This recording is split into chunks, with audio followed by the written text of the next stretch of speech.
자, 여러분 안녕하십니까? 제가 김윤신입니다.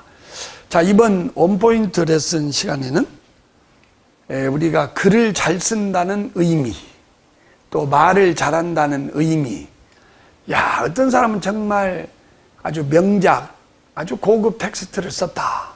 또 어떤 사람은 정말 말을 잘한다. 이 말의 의미가 무엇일까요?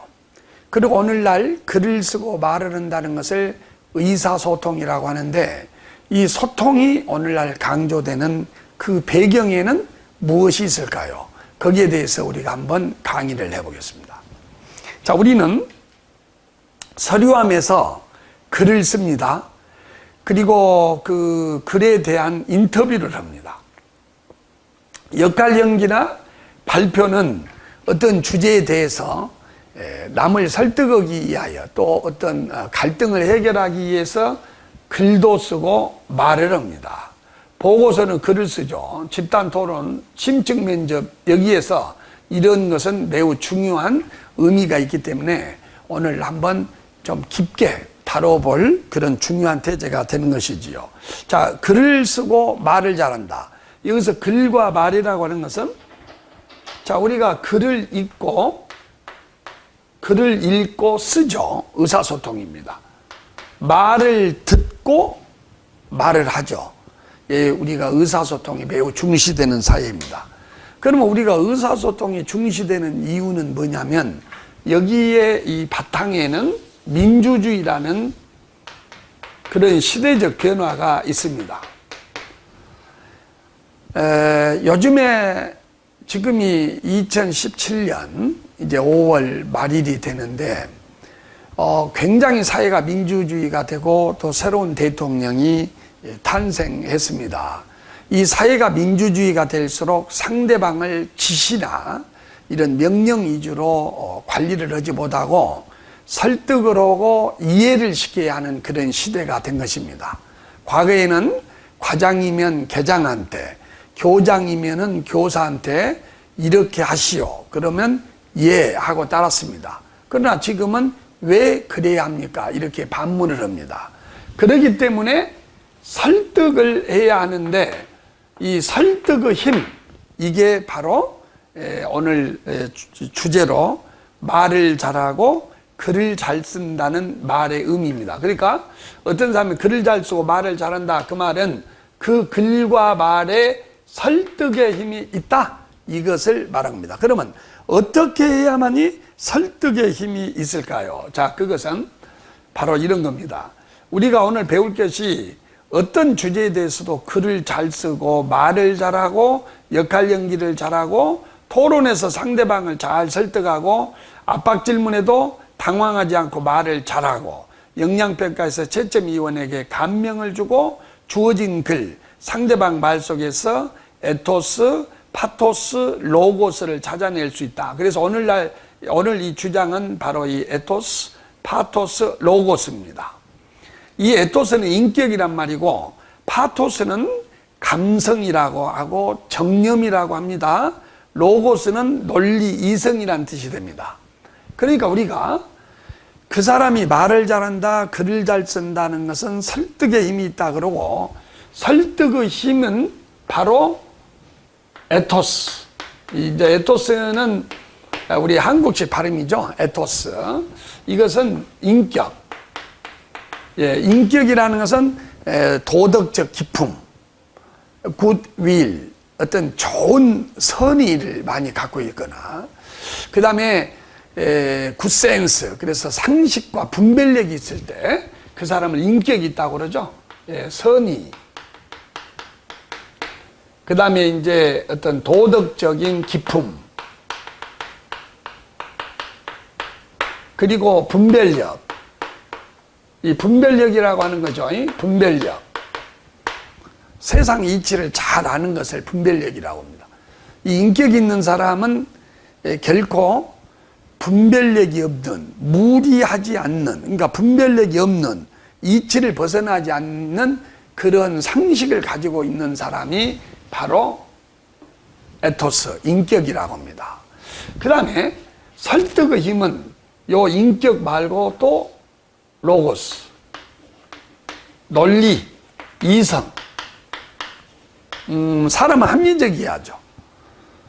무지한 사람, 우리가 무시검은 용감하다 그러잖아요. 왜냐하면 무지하기 때문에 어거지를 많이 씁니다. 그러니까 목소리가 커지고 타협할 줄 모르고.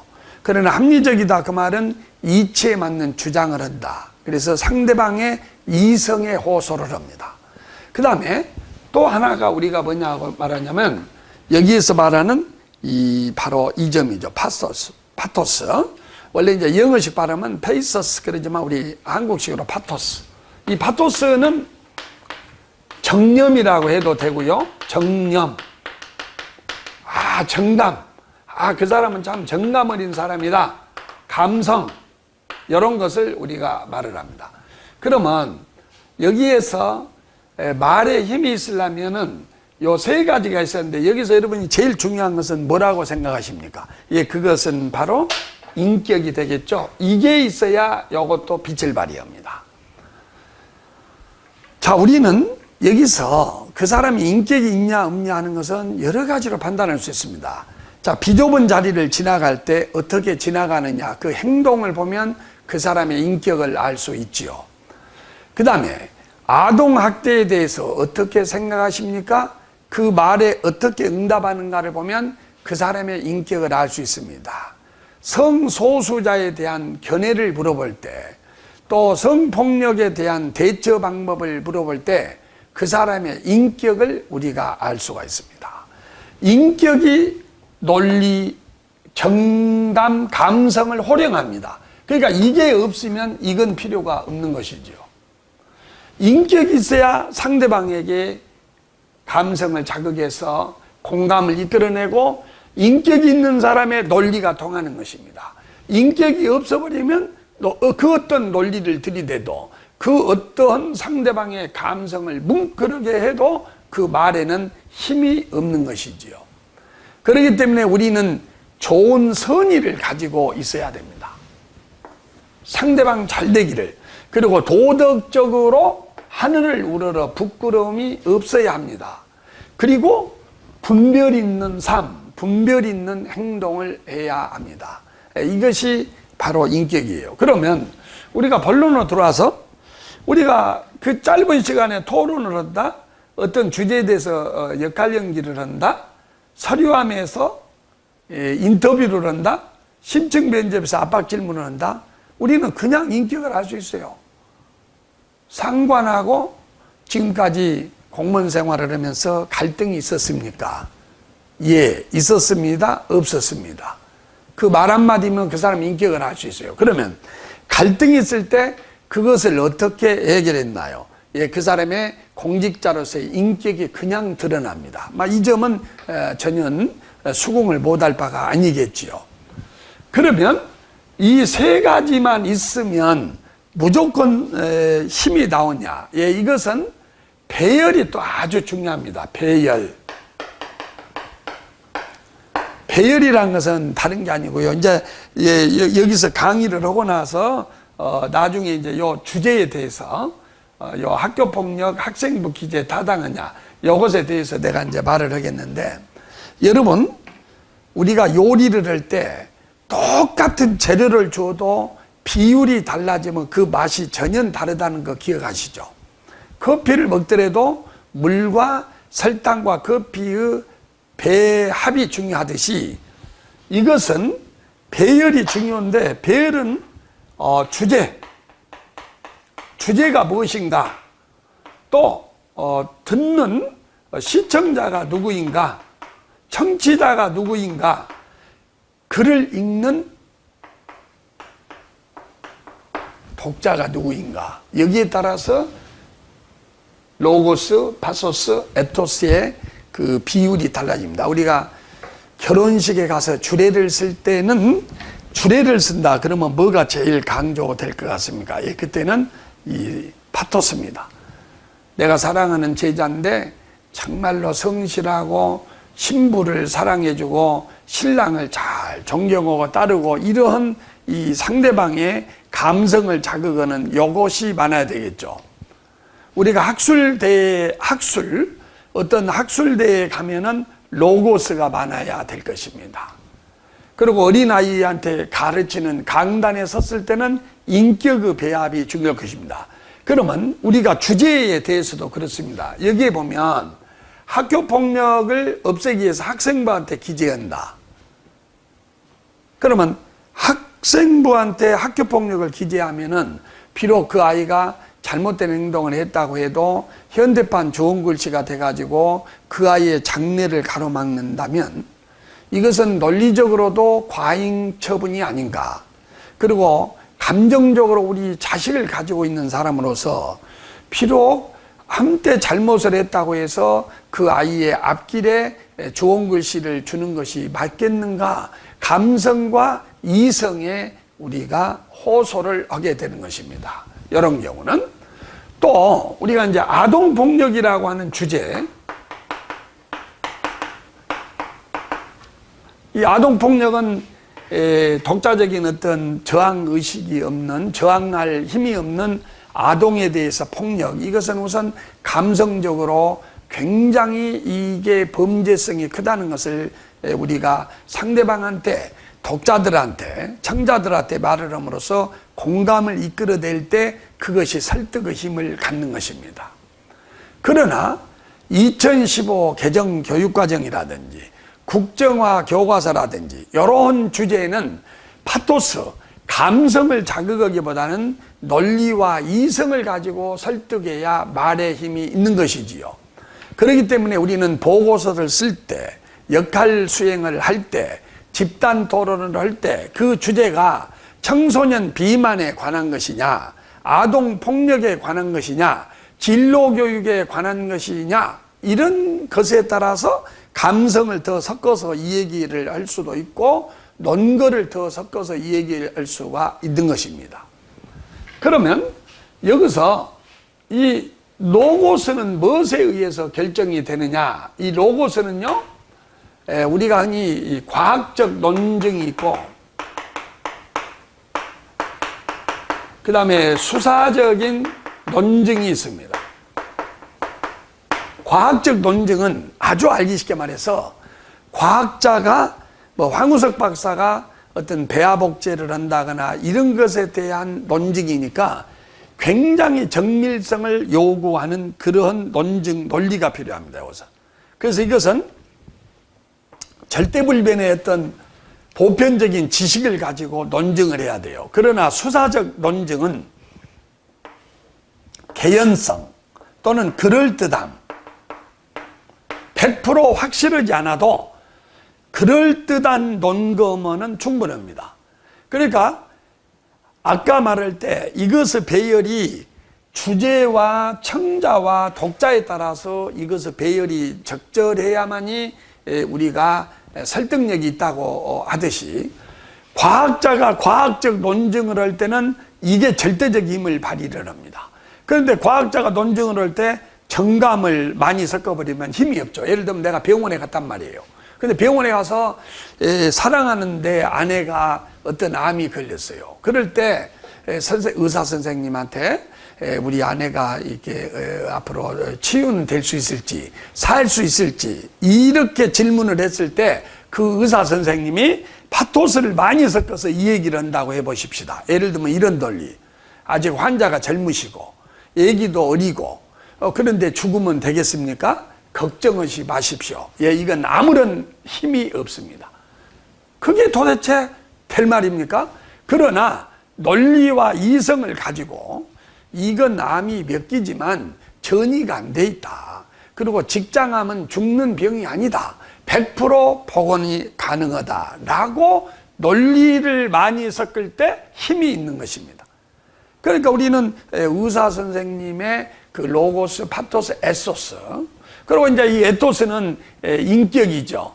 그 양반이 얼마나 분별력이 있고 도덕적 기쁨을 가지고 있고 자기가 전문가로서 환자를 대하는 그것을 성실하게 말하느냐는 인격이 보일 때 이런 것이 빛을 발휘하게 되는 거예요. 그런데 여기다 로고스에는 다시 절대불변의 통계적 정확성을 요구하는 과학적 논증과 그럴듯함의 수사적 논증이 있는데 제가 지도를 해보면은 많은 우리 세대들이 나보다 나이가 조금 더 젊거나 또 나보다 나이가 많은 분들이 다 해당이 돼요. 이것과 이것을 혼돈합니다. 그러니까 우리가 보고서를 쓸 때는 과학자의 논증을 요구한 것이 아닙니다. 예를 들어서 학교폭력 학생부 기재 타당한가? 어떤 사람은 무조건 해야 된다는 사람이 있고 어떤 사람은 이것은 있어서는 안 되는 교육적 만행이라고 할 수 있습니다.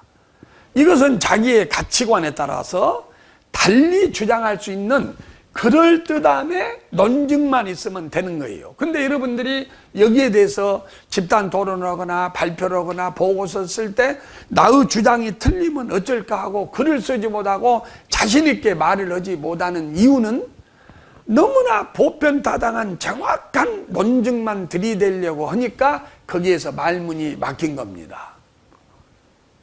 나의 몸무게가 몇 킬로냐 하는 것은 정확한 신뢰도 있는 통계치가 요구되죠. 그러나 이것이 옳은가 안 옳은가 하는 것은 포커스를 어디다 두느냐에 따라서 이게 옳을 수도 있고 옳지 않을 수도 있는 것이기 때문에 과학자에게 요구되는 한치의 오차도 없는 보편타당한 논증을 요구하지 않음에도 그럴듯한 논리만 쓰면 되는데도 이 과학적 논증과 착각을 함으로써 많은 사람들이 독설에 빠지게 돼서 오히려 좋은 인상을 주지 못하게 되는 것입니다. 그 다음에 이 파토스라는 게 뭐냐면 우리가 흔히 말할 때 희로애락의 비율을 의미해요. 희로애락의 비율입니다. 자, 어떤 사람이 영양평가를 서류함이 됐든 보고서가 됐든 열심히 노력을 했습니다. 그런데 3년차 실패를 했습니다. 그래서 그것을 하소연하면서 열심히 했는데 뜻을 이루지 못했다고 하소연을 할 때 희노애락 거기에 대해서 분노, 좋다, 슬프다 이 비율이 전혀 없이 논리 이성만 가지고 이렇게 대답을 한다고 합시다. 당신이 열심히 했다고 했는데 떨어졌다고요? 그게 말이 됩니까? 열심히 했는데 떨어질 리가 있나요? 열심히 한 것 같이 생각했지만 열심히 하지 못했기 때문에 떨어졌지요. 이렇게 말을 해버린다면 그 말이 어떤 힘을 발휘하고 그 사람의 인격이 뭐가 되겠습니까? 예, 여기에서는 이게 중요하죠. 정말 슬퍼도 해야 하는 것입니다. 그리고 부정부패에 대한 주제가 나오면 여기에 분노해야 되는 것입니다. 아동폭력에 대한 주제를 발표를 하고 글을 쓸 때는 아동폭력 불관용의 원칙을 말함으로써 적절한 분노 표시를 해야 그것이 파토스 정감을 공감적 이해를 하는 것이다 이 말이에요. 제가 아까 분명히 말을 했죠. 의사가 환자의 병 상태를 설명할 때는 파토스가 많이 들어가면 안 됩니다. 그러나 상대방이 열심히 공부했는데 낙방을 해서 낙심하고 있을 때 또 자식이 아파가지고 정말로 이 노심초사하는 부모 앞에서는 이런 파토스를 많이 섞어서 말을 해야 상대방의 감성을 자극을 해요. 그래서 화를 낼 때는 화를 내고 슬퍼할 때는 슬퍼를 하는 그런 문구와 표현이 들어갈 때 파토스가 적절한 비율을 갖게 된 겁니다. 그러므로 우리는 이 세 가지가 장소에 따라서 선술집에서 술을 먹을 때이면은 이 논리보다는 이게 중요할 것입니다. 파토스 감성이. 그러나 학술대회나 공적인 어떤 감사 자리에서는 논리와 이성, 인격이 중요할 것입니다. 또 아까 이 논거의 배열이 중요하다고 했는데 여러분 글을 쓰면 우리가 흔히 서론, 본론, 결론이 있지 않습니까? 이 서론, 본론, 결론은 글을 쓸 때도 그러고 말을 할 때도 그래요. 우리가 세 줄만 말을 해도 서론, 본론, 결론이 있어야 돼요. 이 서론은 이 에토스와 파토스 여기에 들어가야 돼요. 그리고 본론에는 로고스가 거의 90%를 차지해야 돼. 이 본론이라고 하는 것은 육하원칙에 따라서 우리가 흔히 OWEH라고 하죠. 언제 어디서 누가 무엇을 어떻게 왜라고 하는 것이 이 본론에 많이 들어가야 돼. 그리고 결론은 우리가 데이트를 하다가 헤어질 때, 강의가 끝날 때, 또 어떤 한 학기가 끝날 때, 또 우리가 마지막에 생애 마지막을 이별을 할 때, 이때는 패토스가 중요합니다. 그래서 결론을 맺을 때는 독자나 청자들에게 그들의 감성을 자극을 해서 그들의 공감을 이끌어내는 이런 표현의 글이 아주 좋은 것입니다. 여러분이 신문사설을 본다거나 또 여기에 신문사설이 있잖아요. 이걸 볼 때 패토스와 로고스와 에토스의 비율을 여기에서 찾아내는 것은 아주 중요한 그런 태제가 되는 것입니다. 그 다음에 여러분, 우리는 설득의 힘을 갖기 위한 세 개의 논거를 알아보고 논거의 배합이 중요하다고 알아봤습니다.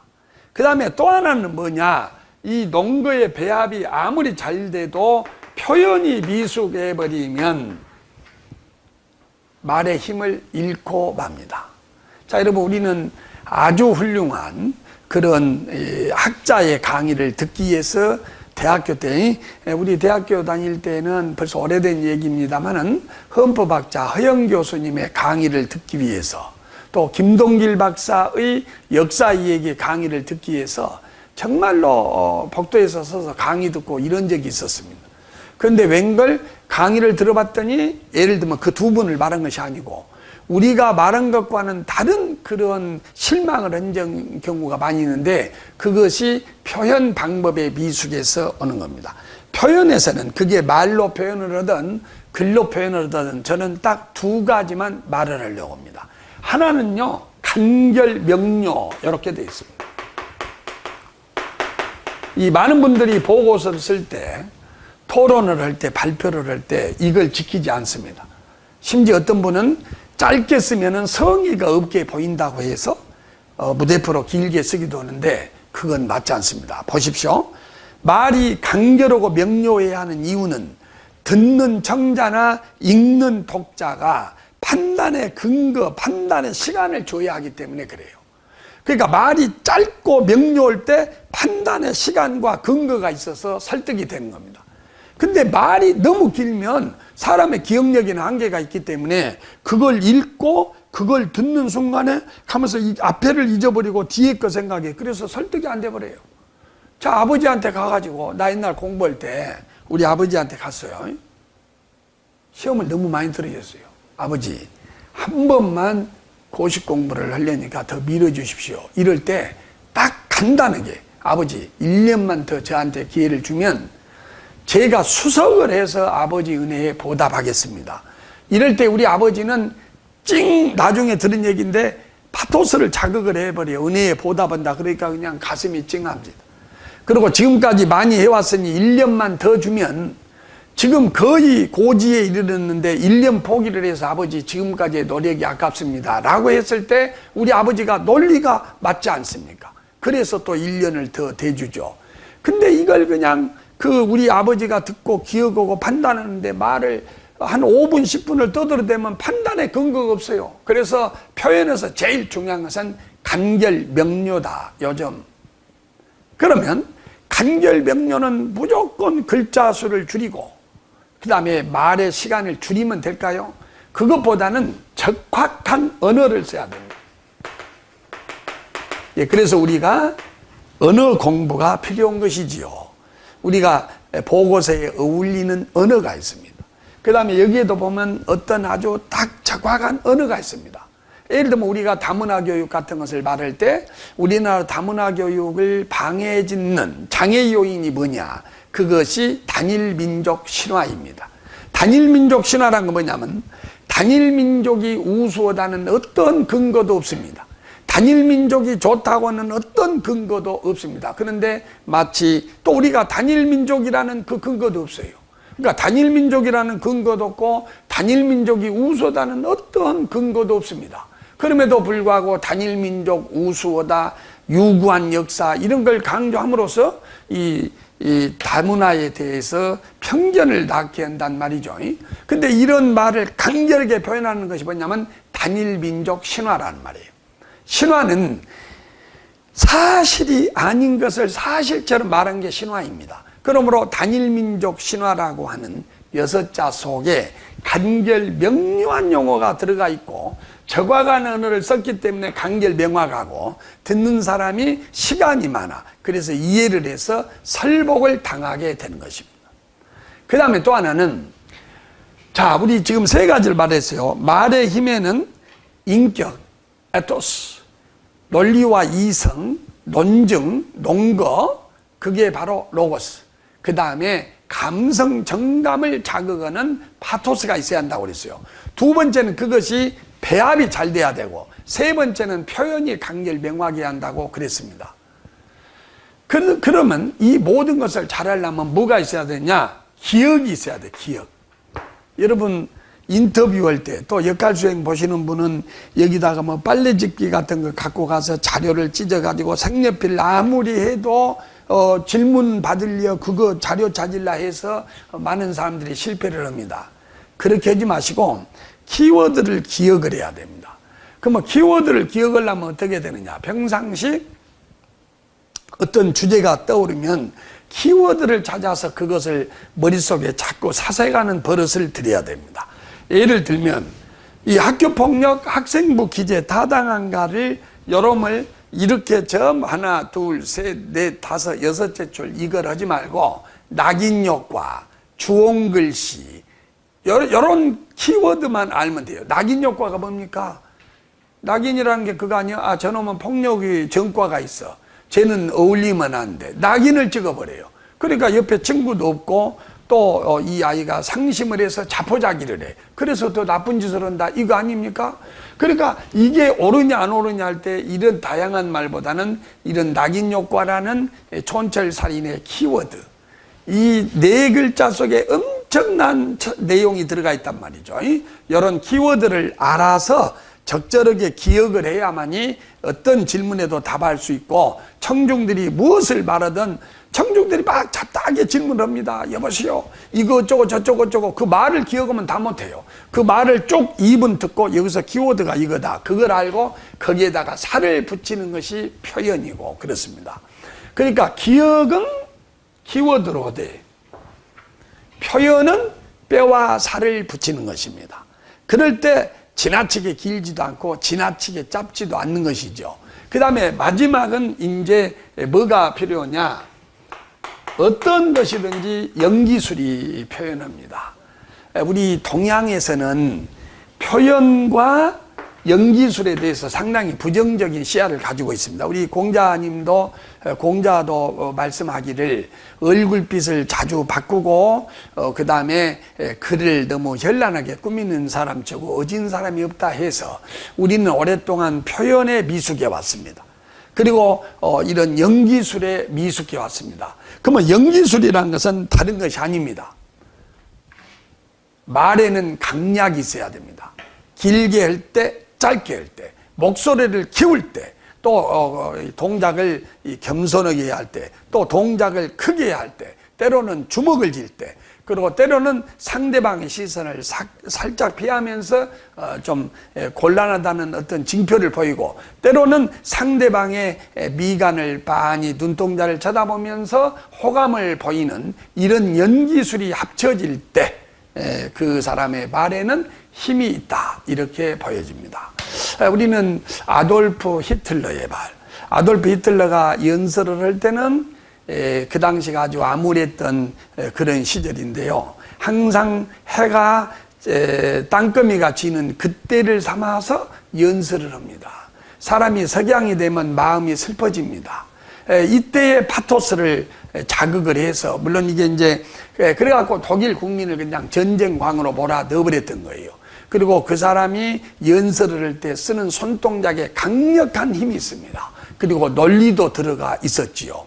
그리고 그 당시는 이 침체에 빠진 독일 국민을 내가 구하겠노라고 하는 그런 인격의 힘을 거기다 담아서 단시간 내에 미술학도로서 출발했던 아돌프 히틀러가 독일 국민을 잡았던 것입니다. 물론 이 비유는 도덕성이 결여된 그런 전쟁광을 비유를 해서 그랬지만은 그 사람의 연기술을 비유하다 보니 아돌프 히틀러를 들었습니다. 자, 여러분, 이제 실전을 한번 보이겠습니다.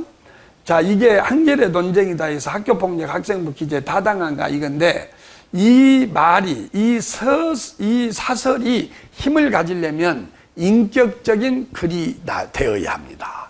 그리고 독자들의 감성을 자극해서 공감을 이끌어내야 됩니다. 그러나 논리적으로 또 흐트러짐이 없어야 됩니다. 이 학교폭력을 저지른 학생의 학교생활기록부에 그 내용을 기록하라는 교과부의 지침을, 옛날에는 교과부였죠, 둘러싸고 논란이 일고 있어 찬성하는 쪽은 학교폭력을 막으려면 단호한 대처가 필요하다고 주장합니다. 여기에는 폭력을 막으려면 처벌이 필요하다는 논리와 그리고 단호한 대처라고 하는 적절한 분노를 표시함으로써 파토스가 여기에는 들어가 있습니다. 그러나 이번 조처가 인권 침해와 낙인 효과에 우려가 있다는 반란도 만만치 않습니다. 이것은 인권 침해다, 죄는 미워하되 사람은 미워하지 않아야 된다고 하는 논리, 인격이 여기에 들어가 있습니다. 실제로 전북, 경기, 강원 등의 이른바 진보 교육감들은 교과부의 이번 지침을 거부, 유보하면서 특별 감사를 실시하겠다는 교과부의 갈등을 빚고 있다. 엇갈리는 찬반 양쪽의 견해를 들어봤다. 그러면 여기 이 글을 읽고 여러분들이 찬성론에 서느냐 반대론에 서느냐 하는 것은 어떤 사람이 파소스와 로고스와 에토스를 적절하게 배합을 해서 독자들의 호감을 이끌었느냐, 이것입니다. 솜방망이 처벌로는 학교폭력을 해결하지 못한다. 그러니까 솜방망이 처벌로는 학교폭력을 해결하지 못한다. 이 말은 논리도 맞죠. 이게 논리도 맞고 그 다음에 감성을 자극했어요. 학교폭력이 나쁘니까 강하게 처벌을 해야 된다는 겁니다. 그러면 솜방망이 처벌로는 학교폭력을 해결하지 못한다고 하는 것은 특히 누구의 감성을 자극하냐면 피해자 가족의 감성을 자극합니다. 그러나 피해자가 아닌 제3자의 감성은 자극하지 못합니다. 왜 그러냐면 우리가 살인 사형제도가 있다고 해서 사형이 없어지지 않지 않습니까? 그리고 인과응보적 처벌이 최선은 아닙니다. 네가 내 이빨 뺐으니 나도 네 이빨을 뺄게. 네가 내 눈을 파면 나도 네 눈을 팔게. 이런 것이 폭력을 없애지 못한다는 것은 지금 ISS도 봅니다. 그러므로 이러한 감성은, 이러한 파토스는 피해자 부모한테는 아주 정감을 불러일으킵니다만은 교육학자나 제3자한테는 이 파토스는 들어가지 않습니다. 이건 들어가지 않아요.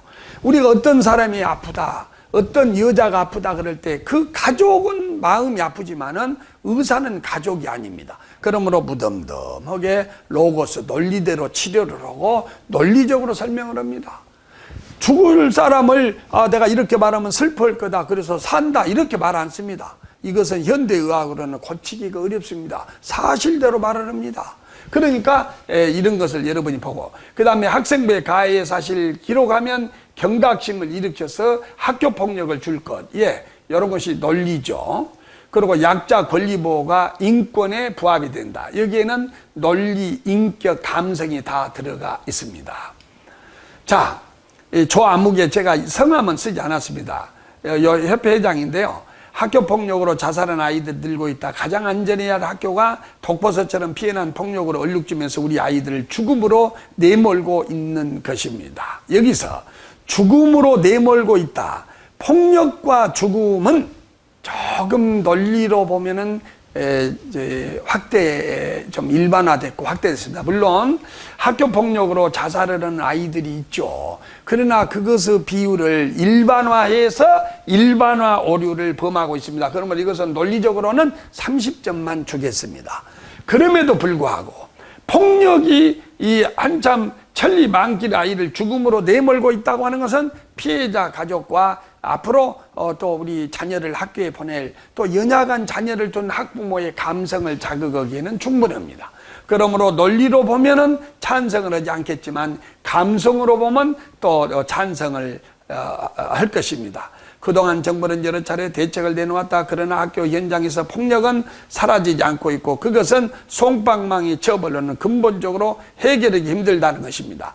그러면 이것을 논리로 분석해 보면 강한 처벌이 해결을 할까? 물론 솜방망이 처벌이 해결에는 경각심을 안 줍니다. 그러나 반대가 성립한 건 아니죠. 그래서 이건 논리에는 좀 문제가 있다. 지금까지 학교 폭력에 대해 제대로 된 징계가 이루어지지 않다 보니 학생들은 범죄를 저지르면서 크게 죄의식을 느끼지 못해왔다.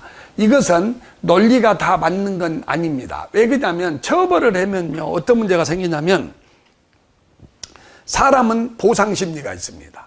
내가 처벌을 받았어? 그래 나 잘못한 것을 인정하겠어. 그렇다고 나를 처벌해? 그러면 내가 받은 만큼 또 돌려줄게. 이렇게 해가지고 오히려 면죄부 받았다고 해서 더더욱 죄의식을 느끼지 못한 경우가 있으므로 이건 논리적으로 꼭 맞는 건 아닙니다. 학교 폭력을 심각한 것이라 생각하지 않고 장난삼아 폭력을 휘두른 경우도 많습니다. 이거 사실입니다. 왜냐하면 아이들이 우리 어른들이 봤을 때는 충분히 폭력이라고 인정하는 것을 아이들은 장난으로 봐버리기 때문에 이런 경우 많습니다. 그래서 피해 학생들이 학교 폭력을 예부에 적극적으로 도움받으려 하기보다는 속으로 앓다가 극단적인 선택을 하게 한 것은 가벼운 처벌 때문이다. 나는 여기에서 논리를 조금 30점만 줍니다. 왜 그러냐면 장난 삼아서 그랬어요. 그러니까 강하게 처벌을 하자. 이게 아니고 학교 폭력이 범죄 행위라는 것을 교육을 했어야죠. 그러니까 처벌이 아니라 학교 폭력을 하면 왜 안 된다는 그 논리를 교육을 해야 된다 이겁니다. 그러므로 논리적으로는 나는 찬성할 수가 없다 이겁니다.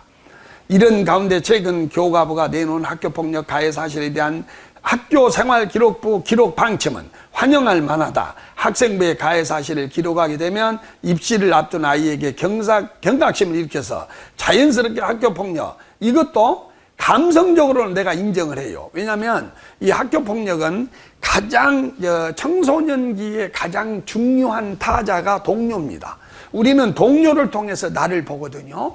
그러니까 청소년기 학교 폭력이 얼마나 위험하냐면 내가 가장 좋아하는 동료에 의해서 내가 버림받고 멸시받았다고 하는 것 때문에 자포자기를 해버려요. 그렇기 때문에 이것이 엄청나게 무서운 것이라는 것은 논리적으로도 맞고 감성적으로 인정하겠어. 그러나 이게 보십시오. 학생부에 기록을 해서 입시하고 연계를 한단 말이죠. 예, 이것은 비교육적입니다. 학교 폭력을 했으면 그 폭력이 왜 나쁘다. 그걸 가지고 처벌을 하고 그걸 교육을 해야지 입시에 걸어서 네 장래도 막아버릴 수 있어. 예, 이런 것은 논리에 맞지 않는 이게 인과응보적인 그런 벌이기 때문에 저는 이 주장은 찬성할 수가 없다. 차라리 특별교육을 몇 시간 이수를 해야 한다. 봉사를 하게 한다. 화해를 하게 한다. 서면 사과를 하게 한다. 이게 논리적으로 맞지.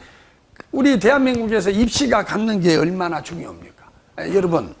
여러분 어떤 자녀가 가해자로 벌렸어. 그래서 내 아이가 대학에 못 간다. 부모는 그 자리에서 무릎을 꿇을 수 있는 것이요. 그러니까 이런 걸 약점 잡아서 이런 정책을 뺀다. 논리적으로는 맞지 않다 이거예요. 감정적으로는 인정하겠습니다. 그러나 로고스가 없기 때문에 설득력이 없다. 이렇게 말할 수 있습니다.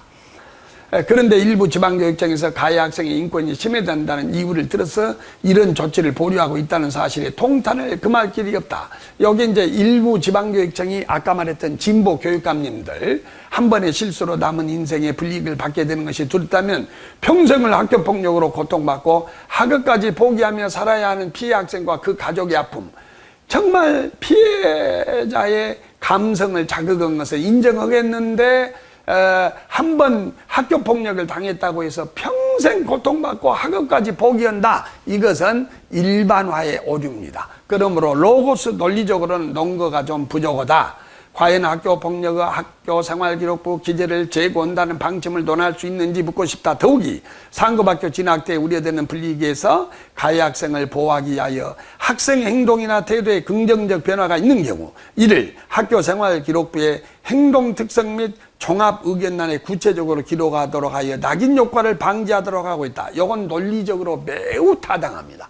그러니까 뭔 말이냐면 학생부에 기록을 하되 그 아이가 개전의 정이 있으면 행동 특성란에 한때 학교 폭력을 했다. 그런데 좌우에 반성을 하고 정상적인 학교 생활에 복귀를 했다. 이런 안전판이 있기 때문에 경각심도 주면서, 그러니까 학생부에 기록을 해서 경각심도 주면서 경고는 하되 그 아이의 앞길을 막지 않는 안전판을 만들어야 된다. 이것은 가해자의 파토스를 자극하기에 충분합니다. 그리고 논리적으로 타당합니다. 그러므로 이 부분은 매우 타당하다. 그래서 만약에 이 안을 받아들이려면 반드시 사후에 개전의 정이 있을 때 낙인 효과를 방지하기 위한 안전판을 마련해라고 한다거나, 학생부 기록은 하되 그 기간을 1년 미만으로 하자고 한다거나, 이런 안전판을 주는 것이 파토스도 자극하면서 로고스도 자극하고, 그러면서 피해자도 줄이고 가해자도 보호하는 인격을 돋보이게 해서, 이 주장은 요 분야가 세 가지가 가장 뛰어나. 요 안전판을 보고 낙인 효과를 방지하도록 하는 안전판, 이게 인격, 논리, 감성 세 가지를 자극해서 요 분야가 아주 좋습니다, 여러분. 예. 그 다음에 이제 이렇게 쭉 읽어 보시면 요 내용이 나오고, 그 다음에 여기에 대해서는 이제 요거 보세요. 학교폭력 전과 주홍글 씨는 반교육적이다 그러거든. 그러면 여기는 이제 반대를 하는 거예요. 그런데 학교폭력 전과를 학생부에다 기록을 해가지고 그 아이를 장례를 막는 것은 반교육적이다. 이것은 인격이 아주 타당합니다. 인격적인 면에서. 그리고 논리도 맞고요. 비교육적이죠. 이게 왜냐하면 교육이라는 것은 잘못을 저질렀으면 죄는 미워도 사람은 미우면 안 돼. 그러니까 그 죄를 치유를 하면 되지 왜 학생한테 주홍 글씨를 박아버리냐 이 말이에요. 그러므로 논리, 그 다음에 감성적으로 인격, 또 이걸 주장한 사람이 상당히 인격적으로 좀 돋보일 수가 있어. 이건 개인적인 어떤 의원님인데 개인적으로 말한 것이 절대로 아니야. 이 주장만 가지고 말해. 그래서 내가 이름을 지워버렸어요. 자, 여러분, 너무 이게 길면 또 그래요. 그래서 저는 이제 1분 동안 마무리를 하고 이 원포인트 레슨을 막으려고 합니다. 보고서를 쓰든 발표를 하든 친구와 상담을 하든 부부끼리 이 얘기를 하든 반드시 세 가지가 있어야 하는데, 그것이 으뜸이 인격입니다. 좋은 취지로 말을 해야 됩니다. 그리고 상식에 어긋나지 않아야 됩니다. 그리고 분별력이 있는 주장을 해야 합니다. 학교폭력이 아무리 밉다고 해서 이 학교폭력을 한 번만 가해도 원스트라이크 아웃을 하자거나, 그 다음에 학교폭력하면 대학은 아예 불가능하다고 하는 그런 주장이 있다면 그 사람의 말에서 분별력을 볼 수가 없는 것입니다. 그러므로 그것은 말을 잘한 것이 아니고 지나친 과잉 대응이라는 표현을 합니다. 그 다음에 파토 인격이 제일 중요하고, 그 다음에 감성을 자극하고 공감을 하고 논리가 있어야 한다고 하지만, 장소와 주장하는 주제와 장소, 여기에 따라서 어떤 것이 더 강하게 들어가야 하느냐 하는 것은 다릅니다. 예를 들면 진로교육은 어떻게 하자, 이것은 논리가 중요합니다. 그러나 학교폭력을 어떻게 예방하냐 하는 것은 파토스 감성이 더 중요하다. 이런 배합이 중요합니다. 그 다음에 표현을 잘해야 되는데, 표현은 항상 정확한 언어로 간결 명료하게 해서 상대방이 듣고 판단할 시간을 주는 그런 그것을 도와야 합니다. 그러니까 면접에서 평가위원도 마찬가지예요. 그냥 말을 너무 길게 해가지고 상대방을 혼란에 빠뜨린 것은 그 평가위원회 애당초 세워서는 안 되죠. 질문은 명확하고 간결하게 해서 응답하는 예비 사무관님들이 또 이렇게 생각할 수 있는 기회를 줘야 한다는 거예요. 그 다음에 기억력이 있어야 됩니다. 기억은 키워드를 중심으로 해서 이렇게 기억을 하면서 상대방의 말을 놓치지 않아야 돼. 그 다음에 마지막에는 연기력도 필요합니다. 이 고개만 돌려서 이렇게 상대방을 보는 시선 처리는 아주 좋지 못합니다. 그 다음에 이렇게 잇눈만 치켜뜨는 이런 시선 처리 좋지 못합니다. 말에는 빠르고 느리고 강하고 약하는 강단과 또 몸으로서 이렇게 표현하는 신체적인 분노 표시, 이런 것도 적절하게 배합을 함으로써 우리가 정말 고급 텍스트를 만들어 보시기 바랍니다. 여러분 반복해서 들으면요, 그래서 습관화 되고, 그러면 자료를 분석할 때 어느 입장에 서서 주장을 해야 되는지, 또 글을 쓸 때 어디에다 논거를 많이 줘야 되는지를 좀 알게 될 것입니다. 또 다음번에 뵙도록 합니다. 수고하셨습니다.